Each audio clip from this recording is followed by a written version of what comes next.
So Maylen Dominguez, who's the writer and producer, we'd all like to know, yes, deserves a round of applause. Beautifully crafted story. What inspired you to write this story about this boy and his religious quandary? I mean, I think that for me personally, I've always been kind of like a spiritual kid. I was always somebody who was, thinking about these big things, and I kind of thought everybody did, and I think everybody does when they're young or a different point. Did you think about big things? I did. You did, yeah. Okay, good. Okay, yeah. So I first of all, I wanted to show a character of a kid who's having these big thoughts like about who they are and what matters to them. We actually there's a whole scene before that we ended up having to cut where he basically says like, he looks in the mirror like, who am I? Who am I? It's like these questions of like, are you what your parents say you are? Are you what the kids at school say you are? Or are you something more than that? And so I wanted to tell a story about a boy who's kind of struggling with that. And of course he's dealing with grief and he's dealing with all of these other things that impact that. But like I said before, it's like the ultimate thing that you learn when you're in film school is like you want to tell a story where a character wants something very badly and is going to have trouble getting it. And I thought it'd be pretty challenging for like a kid whose dad really wants him to have his bar mitzvah to want to become Catholic. And so I was like, there's some conflict there, and I thought that would be interesting. And then of course all the other themes unraveled as the writing continued. So that's how it started. And in your own life, right? Religion has played an important role. Yes. Yeah. So like I said, I was always interested in these big thoughts. Like my father, I grew up Catholic. I was the kind of person who, went to my CCD classes and Sunday school and all this kind of thing. But when the deeper I got into the religion, I would ask a lot of questions. And I remember my priest pulled my mom aside and was like, your daughter doesn't believe anything about the Catholic religion. She's got a lot of questions. And my mom started apologizing, and he's like, no, I like that. I like that she's questioning it. That was a big deal for me because it was like, okay, this is somebody who's giving me permission, who you don't normally think does that. And so wanted to showcase a priest who was like that, open-minded and thoughtful. And then when I met my father brought me a book when I was 16 that was about transcendental meditation, and then I got into Buddhism and Hinduism and Sufism and all sorts of things, Kabbalah, and got into all this. And then I met my husband, who's Jewish, and then all of a sudden I was like, all right, woo! And then all of a sudden I was like, oh wow, okay, this is a whole other thing. And he never wanted me to convert, but I was like, I want to learn about Judaism. So I took a deep dive into Judaism and really loved it. And simultaneously, it's kind of a long story, but his father was dying. We love the long story. Okay. Yeah. Women are always apologizing. We said this. Yeah. Right? Do it. So his father it's kind of sad, but his father was dying at the time, and his father had survived the Holocaust, and he had not wanted me to convert because he wanted me to be who I was, but right before he died, he was like, can you convert to save my family? Because his mom, my husband's mother, really wanted me to convert. Anyway, so I was like, I sat down on the beach and I was like, God, do you care if I'm Catholic or Jewish? And I kind of had that conversation, and I heard God say, no, I don't. You can. A tidal wave came. Yeah. That's our next movie. And basically, I converted. I'm really glad that I did. It's beautiful, but I still feel deeply connected to Catholicism. And ultimately, what I want this movie to be about, because it's what I've experienced in my own life, is exactly what Ethan says, that love transcends difference, it transcends different religions, and that to me is what's ultimately the big message of the movie. Right, and also what Micah was pointed out, which I think is the beautiful thing about this film, is that it takes a sticky subject like religion, and it makes it very happy, and it brings it all to the surface, and how we can love each other and be different, and it's like one big happy family, and even if it's not this way in reality all over the earth, if we see it in film, then we can replicate it. I feel like if everyone sees this movie, it will be there that you way go. all over the There world. you go. So, it's gonna come out in theaters. Wait, tell them. yes, you're gonna have to tell everyone. It's been a while since an indie film has broken out of Miami, and we feel blessed and fortunate. And that we did a deal with Menemsha, who they're the largest distributor of Jewish-themed content. Not that this is necessarily a Jewish film, like we were talking about, or a Catholic film, or a coming-of-age film. But they're sort of infamous for having put out recently the movie Bad Shabbos. I don't know if you guys have seen that, but we're very excited to be with them, and they're going to be opening it theatrically in South Florida and Puerto Rico coming soon, and then rolling it out to New York, LA, all the big cities. And it does very much, one of the things that I'm kind of interested in doing is letting everyone know that it takes a village for all these films, indie filmmakers. We don't get to make another movie if our movies don't make money, really, ultimately. Unless, of course, you're married to someone very wealthy, which, if you are, anyone out there single who's very wealthy. No, I'm kidding. No, seriously, tell your friends if you like the movie. Let them know when we're in theaters, because every butt in a seat counts. It does. And Herschel said something kind of as a joke about if everybody sees this movie, we think that it could be that way. But I actually do believe that. No, I believe that. I've said Like, it in jest. yeah. It's said in jest is true. But I do believe that. I mean, I think, you hear this whole thing, does life imitate art, or does art imitate life? And I believe that we recreate the world we live in by making art that showcases a world that we want to live in. I really believe that. So I That's really the truth. think that we That is the truth. I believe that with my whole soul. Yes. You Me want to show things on screen that you want to repeat in life. Yes. I mean, there's like neurologists that study the brain, that when you watch violence to something or someone else, even on a screen, your brain neurologically goes through that violence. And so when you show something that is hope and positivity and communication between peoples that would maybe be disparate in other climates, it's incredibly positive. I believe that. Yes. And obviously you have to go see the film and bring your friends to the movie theater, Tell them. right? Because Spread the word. the idea of the film festival is for people to meet the audience, but then in the film festival, they only show it once, and we've created a huge amount of frustration of the people who didn't get a ticket tonight. But they're not frustrated because they're going to be able to see it in the theater shortly, Yeah. right? Well, Herschel, could you also tell me then tell us, how did you come onto this project? So Maylen was the dean of dean of the New York Film Academy on South Beach. I was the chair of filmmaking. She was my boss. I was subservient across the board, and she asked me to read a screenplay that she had written.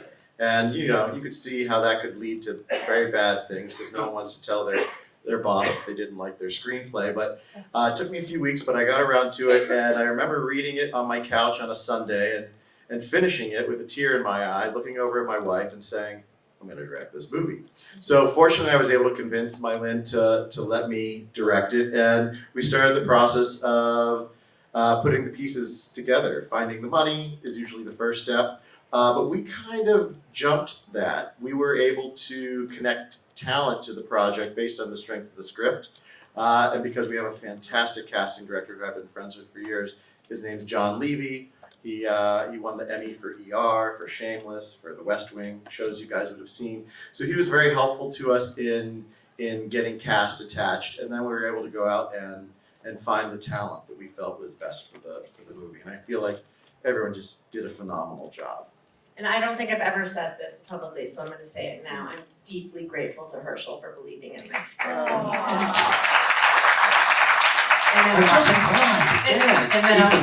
Now this. It meant a lot to me. Thank you. I appreciate Well, that. we can throw flowers at Herschel's feet, but I was told also that the question I had to ask Maylen was, how are you so beautiful, so talented, and so, what was it? It's her husband who gave me the question. I mean, come on. What was the other thing? My wife said the same thing about me when we got married. No, then I remember another one. What are you, both of you should answer this question, what are you most proud of with this film? Oh, that's such a nice question. What I'm most proud of is, this will make me teary. Herschel and I just actually talked about this on the phone the other day, which was like, you're always, it really is so challenging. If you can imagine, just making art in general is really challenging, and making a film is challenging, but making an independent film right now is extraordinarily challenging. And so, you always wonder, how is it gonna go? But one of the things that we were talking about the other day is I just said, listen, we did our best. We put everything into this, and we just have to surrender it and let it go. And we just have to feel proud. I said, I'm proud of the fact that no matter what, our kids know that like we're gonna be talking to them after we die. And like that we'll always be there for them. And That's very much Lovely. that. It's true. That's perfect. Well said. Film is, I once worked with an actor who said film is forever. And it is. And if you can make something that stands the test of time and that is representative of who you were and how you saw the world, and just generally who you were as a person, then, you know, that's part of your legacy. And we should all be striving to leave something of ourselves behind. So I think that's something definitely to be proud of. For me, I'm proud of that. But I'm also proud of, I never actually miss a screening because for me as a director and a producer, being in the audience and seeing an audience react to a joke or to a moment that brings them to tears. You know, they say the hardest thing to do is to make them laugh and make them cry. And I don't know if any of you got teary-eyed. I, for some reason, still do. Maybe that's just because, you know, I don't know. I'm a softie. But at the end of the day, that's maybe the thing I'm most proud of is that, you know, when I watch this movie with an audience of people and I see that they're moved or that they're laughing, it makes me feel like like my life has not been a waste. Yeah. You know, like I've accomplished something, and that's a really, really, I think, hard thing to do. So I'm proud of that. And you know, when we decided to do this, you know, I watched his movie because he made this movie Cavemen before, and one of the things that I loved about Cavemen was the music in it, and he and I really connect on music, and so I love the music.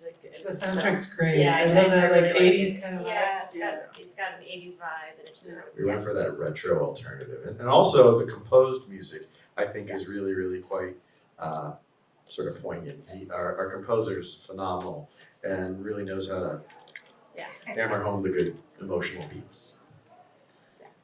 You know, should we open this up? I know you have burning questions. I don't have a question, but I do want to share with you Mhm. that outside all that buzz you hear is everybody coming out talking about your emotions, saying, "Oh my gosh, that movie needs to be in a theater." Oh my gosh, and I said, "Don't worry, it will be." So just to give you that feedback, because I know there's a lot of in and out going on. That makes me feel better because I was like, oh, everyone's running for the door. No. They were all out there commenting on They how want to get wonderful- drunk, but they also feel your movie should be in a theater. Yeah, Right. how wonderful the movie is. So that's kudos to you. Thank you, guys. Thank you. Tell everyone. Appreciate that. So this is not a question, but this is a commentary of what it's like to have community theater and community films and getting together as a community to watch a film, to attend a film festival, to enjoy this kind of movies. And it is just amazing. Thank you for being here. Thank you. And thank you guys too. Thank you for having us. And that's actually something that Maylen and I talk about a lot. And actually, Maylen brought it to my attention. Maybe speak about that real quick about community. Yeah, no, just, I mean, obviously, there's just something special. I think, I appreciate that you said that. There's something different about being alone and watching things and experiencing emotions than when you're literally physically next to another person that you don't know, who's having a similar feeling, like crying, and you don't know them. Like, there's something very healing. So as a community, so I really hope that we do start going back to the theaters together. You know, I mean, I think, look, it's fun. We're all psyched to be in our pajamas in our bed and, you know, eating whatever weird food we're eating and whatever. I get that.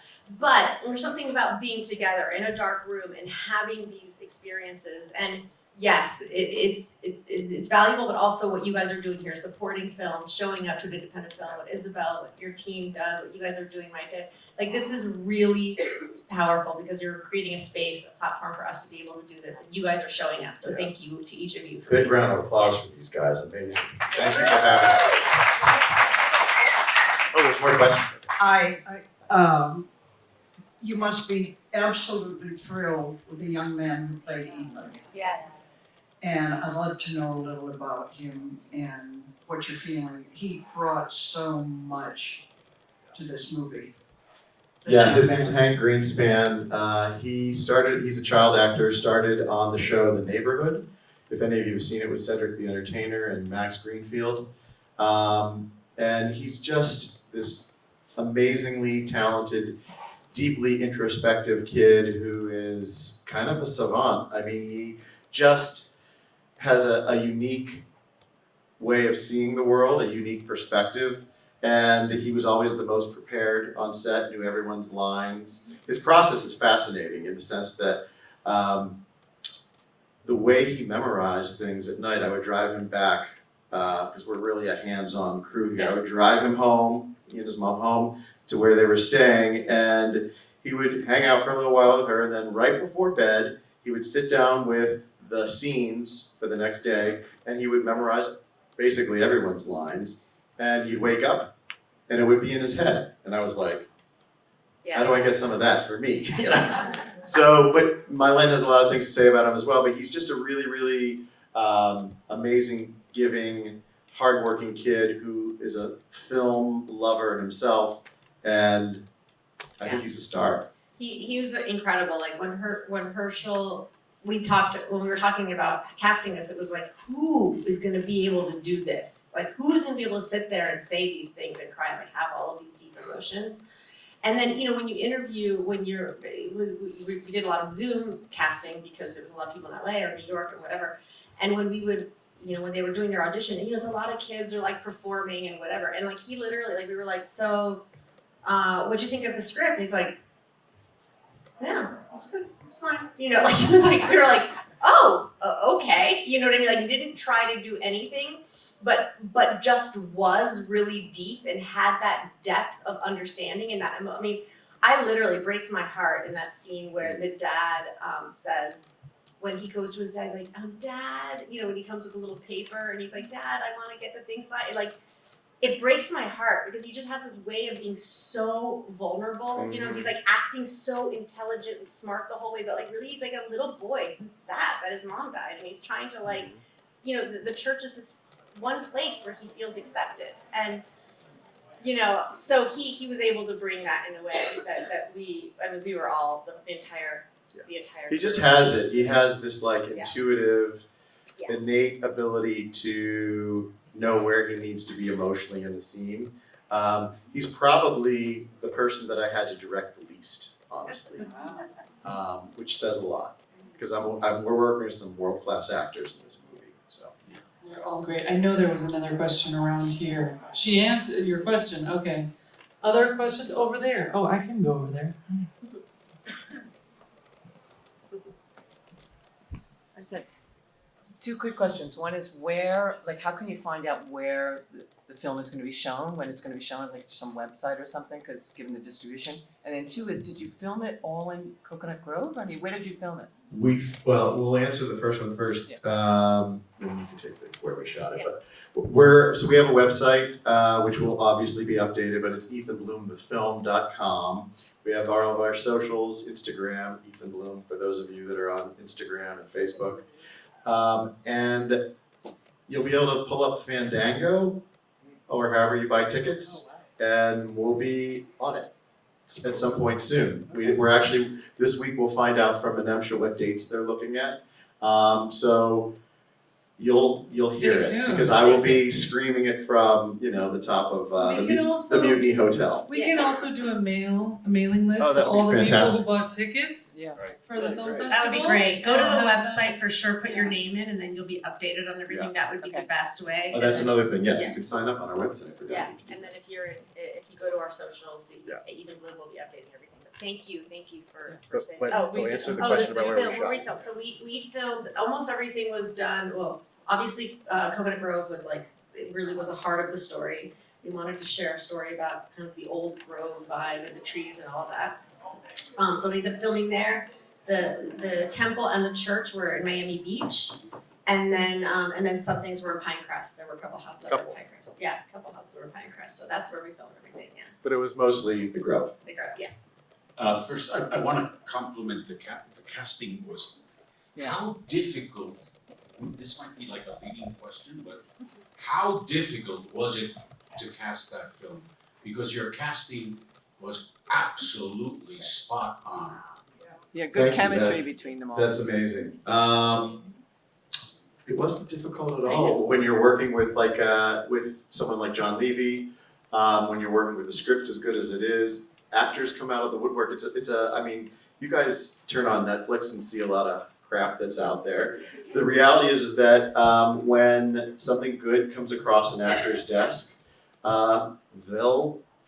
they want to be involved, and it's not hard to enroll a world-class actor in the process of what it is as an independent filmmaker that you're trying to make. So it was oddly, I thought, pretty easy. The kids even, ultimately, we had a lot of decisions to make, but with Caroline, for example, she was the very first person we saw for that role, and we were like, that's Camille, It was just done like that. We got lucky. It's basically like everybody was so intelligent that was a part of this, and that I think that was really important. I think that you're feeling that when you watch it, because like he said, people connected to it. So like Hank basically had been on this like TV show, and so he just had his one-liners that he would go out there and do. So he had just told his agent, had his parents tell his agent, like, I want to do an independent film. He's a cinephile. He's like, I want to do a real movie. And so then this script came across their desk, and they were like, normally an agent doesn't want to do this because they make no money. But they gave him the script, and he was like, yeah. And he is the same thing. He grew up Jewish. He's Jewish, but he's questioned his religion a little bit, and like he's more open-minded about that. And then Rochelle, it's like they each had a connection. Yeah. Josh Molina is very Jewish, very connected to it, and he really loved this role as a father, and he's a father, so he connected to it. Rochelle, she had it was a great story. When she was getting tutored for her bat mitzvah, her rabbi fell in love with her mother, who had just recently divorced her husband. So they fell in love. So that happened. So she connected to that, So it was like, I think that there were heart connections that happened, and I think that that's why it kind of happened more easily. And Mindy And that- Sterling dated a priest. Oh yeah. Bad joke. A captain priest, It was yeah. a captain, right? A captain, not a priest, yeah. Mindy Sterling, we just love her. I mean, she literally is the funniest person alive. Like, if you saw the outtakes of this movie, first of all, they were X-rated. Like, it was like, oh my God, we had to keep redoing. But she's just naturally absolutely hilarious and so funny and amazing. She is. So, She's amazing. So you will get to see this, and I know you want to spend all evening with him, but you could maybe, if we continue the party outdoors, but there may be time for Wait, one more I want to question. just say about Carlos. Oh, yes. This is really important. Carlos Ponce is like incredible. So he's a big singer, he's very big in the Latin community, and he always plays, the like sexy dude, right? So he was psyched to be a priest. He's like, never did I think anybody would ever cast me as a priest. He was like, I'm gonna give this a try. He actually said at the first day of filming, he was like, my mom is so excited because I'm playing a priest. And so he was just like overjoyed with the fact that he got to play a priest. And then of course he would always go around to everybody, he's like, you can confess to me your secrets. I was like, oh boy. Give it up for Miss Callie, by the way. My beautiful wife who's in the movie as well. She plays Miss Callie, and she's our production designer, among other things. My beautiful husband was an extra that got cut from the film, and I hear about it every single time that it's shown. Yeah. We'll get him back in there. We'll get him in. Is there a burning last question? Yeah, oh, Izzy.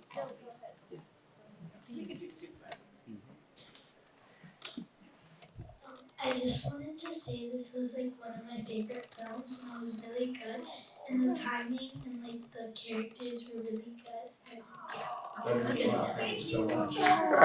Thank you so That was wonderful. Right. Love that. Sorry. You're hired. Jeez, that was really good. You're That hired. delivery too. She has a loud voice. So, are you writing? Are you working on? What's next? Yes, so I have a screenplay that I'm finishing. It's a romantic comedy. It also takes place in Miami.